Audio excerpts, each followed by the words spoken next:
So, what I'm going to explain now, or try to articulate now, is where I was talking about that tangent between the form and the fighting. And we kind of did a little bit of this earlier. But I was saying, you're starting off from the form, right? Yeah. You're stepping out and doing your motion. Right. And I'm just going to go up to here, and then maybe down. Yeah. Okay. So for me, I say, even to the students I'm teaching, what's happening for you in those movements, right? And I say something to the effect, what applications are you drawing out of that? What are you expressing? So I'll look at something like, so we got this thing stepping out, all right? In my mind, I detach it away from form, Right. and I put it into a perspective like, Right. okay, so now I'm powering myself here. And I told you earlier about the same thing, bear hug. You know what I mean? This is the same thing I'm just doing here. So I can go. Right. And it's like, no, even when I'm lifting my arms up again, tight. Giving me space. So I want to manipulate anything of it. But all this is coming from. Right. So one more time. So how do I get that expression in my form? How do I ensure that's what that movement is? You have to understand it. Whether somebody's teaching you that or whether you understand it from your own expression, like, I'm going here, right? And I said the same thing. It's like getting to your guard. I'm saying, when I bring my hands up here, you know what I mean? It's like me, like taking my hands like I'm going to go, guard in, or if I say, if you're in this aspect, if you're willing enough to leave your hands there, this is the same thing here. The downward action. It's the same. So what I'm expressing is in your form. What are you trying to do? What are you trying to do? What are you trying to apply? Right. Now, if that's what you're trying to apply, you're saying that in your form, that's what you're doing, then you need to try to apply that with someone there, or with your guard up, do whatever you're going to do. Doesn't matter. Show that. Okay. Okay, understand that. So now I'm looking at my form, I'm going, okay, again, one more thing. Yeah, go ahead. Ooh, oh man, I don't know what's going to happen there. All right, luckily I got my arm full. Okay, so I know now from my form, I can put these things that I'm putting into action to my visualization. Right. So now I know what it feels like. Right. Okay, punch again, touch chin. There you go, good, nice one. Touch chin. Okay, learn how to do. Okay. So I'm learning how to move. Right. All this thing now, I'm taking from what I understand from form, how to keep my structure. What I understand from fighting, now I'm putting them two together. Right. What you're typically going to have is this extreme form. Right. Everything comes from the form. Fighting, I need to know how to fight. Form sometimes get lost in thinking, if people who practice form, thinking that everything that you know about fighting is going to come from there, and it's going to get you to this point. Right. And my goal is to say that's not necessarily true in the sense that, I don't say it's not true at all. If you don't know how to punch, you don't know how to kick. Right. And you can do form movements. So if I want to bring my hand down like this as a punch, and I don't know what a punch is, I'm just letting my hand kind of go to the next action, you have no true context. Right. So the form is really worthless. The form is, as I call it, BS. Yeah. You know what I mean? Because there's no substance to it. So people get lost in that. Now, when people see other things, like you just saw me doing the stuff I was doing, from here and so forth and so on, most people, especially on that tangent over here, will say, well, that's not Tai Chi. Right. He's not even a bow stance. He doesn't have his arm up. He doesn't have this. He doesn't have this visual structure. Yeah. Exactly. Right. Or even, that's all muscle. Right. You can't use muscle, and then they'll say, in the sense of not using muscle per se, they'll say, he's not using this muscle correctly. It's all force. Right. All these things exist, as far as the description of that. And my point being is that that's usually when there's no understanding between the two. Right. I understand what my body does. I'm very familiar how my body moves. So when I'm here and I do something, and I know that's all it takes for me to do that, because at that moment my whole body's engaged into the action. And if you go to resist, push it away or whatever, I I know that I need to turn off something in my body so I don't compromise this. So then you're going to put that same understanding into a more lively action in every movement that you do. But it requires focus that you obtain from the form. Being aware that as you move this arm up, it's the shoulder. That's it. Here, elbow, tan, forearm, scoop in, crash in. There's a lot. There's a here. All those things you visualize. And then when you go to do stuff lively, you're trying to find where that can be applied. Right. Where does it fall into your place where you can apply those actions because you already have the structure. Yeah. And I know how to fight if you will. Right. But then if you don't, then it's going to always be a separation. So I just want to make sure people are clear and understand that when I'm talking about the Tai Chi form as not being valid or having no substance, when you don't have an understanding of how to apply it in the context of being able to utilize it outside of the form. Right. Outside of me telling you, put your hand here on my chin, and then, all right, now I'm going to go in here with this motion. So this is how this is applied. And that's not knocking this because folks need a basic understanding and say, for me to say, hey, this is a shoulder movement. So first I'm going to push my leg, bump with the shoulder. He's lightweight. Now I turn and I go into the action. Now, that's the concept. Right. So you punch in again.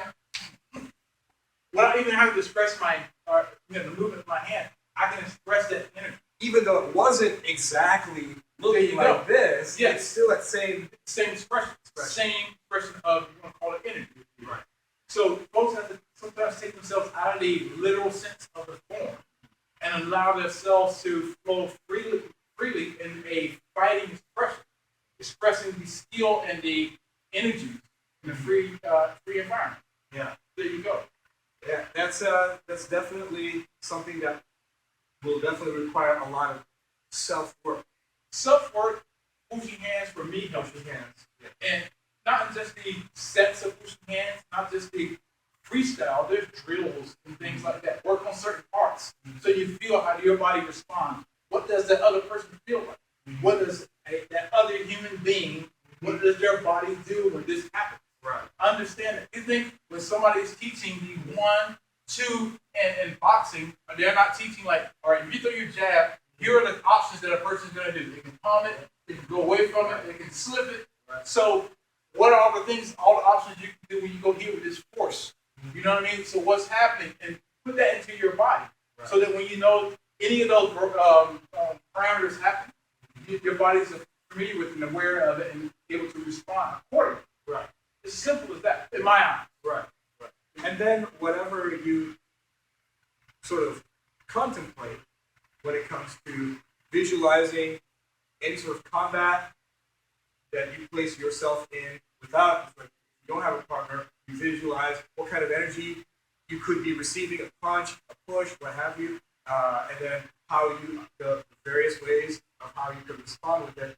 There's that work, and then you have to take it to someone and test it out. Yeah, you always got to litmus test the work. Right. Is this feasible? Right. Is it practical? Right. Oh man, this works sweet. When I go up here, watch this. I'm going to go down here. I'm going to throw this over here. Now, I'm saying, oh, this is beautiful. But just think about it. Take your left hand, open palm, strike my ear. Bam! You understand what I mean? You have to think about. You understand what I'm saying? So that's where it goes into, okay, boom, here. Whoa. I want to get him out of there. That fluid. Or, same thing. Whoa, I'm making sure now he can't get that. Now the elbow comes with the other hand. So I'm putting myself and I'm feeling right. All these things. Okay, now, but imagine if you were taller. You're a taller guy. By the time I get up here, you may be here. So that me tucking my head behind. So what can I do? Oh, I may want to, so it takes you playing with a variety of people, a variety of styles. Yeah. Someone may not allow you to get in close. It may keep you at bay, keep you off balance, keep you shifted. And that's where the visualization will take you places, but only so far. You gotta work with people. You gotta work around different kinds of people to get different kinds of energy, different sizes, shapes, body structures, preferences of range, all this. Yeah. So before I did full contact, I did pushing hand stuff. I'm following the path. If you want to call it a traditional kind of training for Tai Chi. You do your form, you do pushing hand, you do applications along with your forms, you do a little bit of application combos, 1, 2, 3, blah, blah, blah, blah. and then you start to get into the freestyle side of pushing hands. Then you start to understand, all right, pushing hands, instead of a push, boom, I turn that to a punch.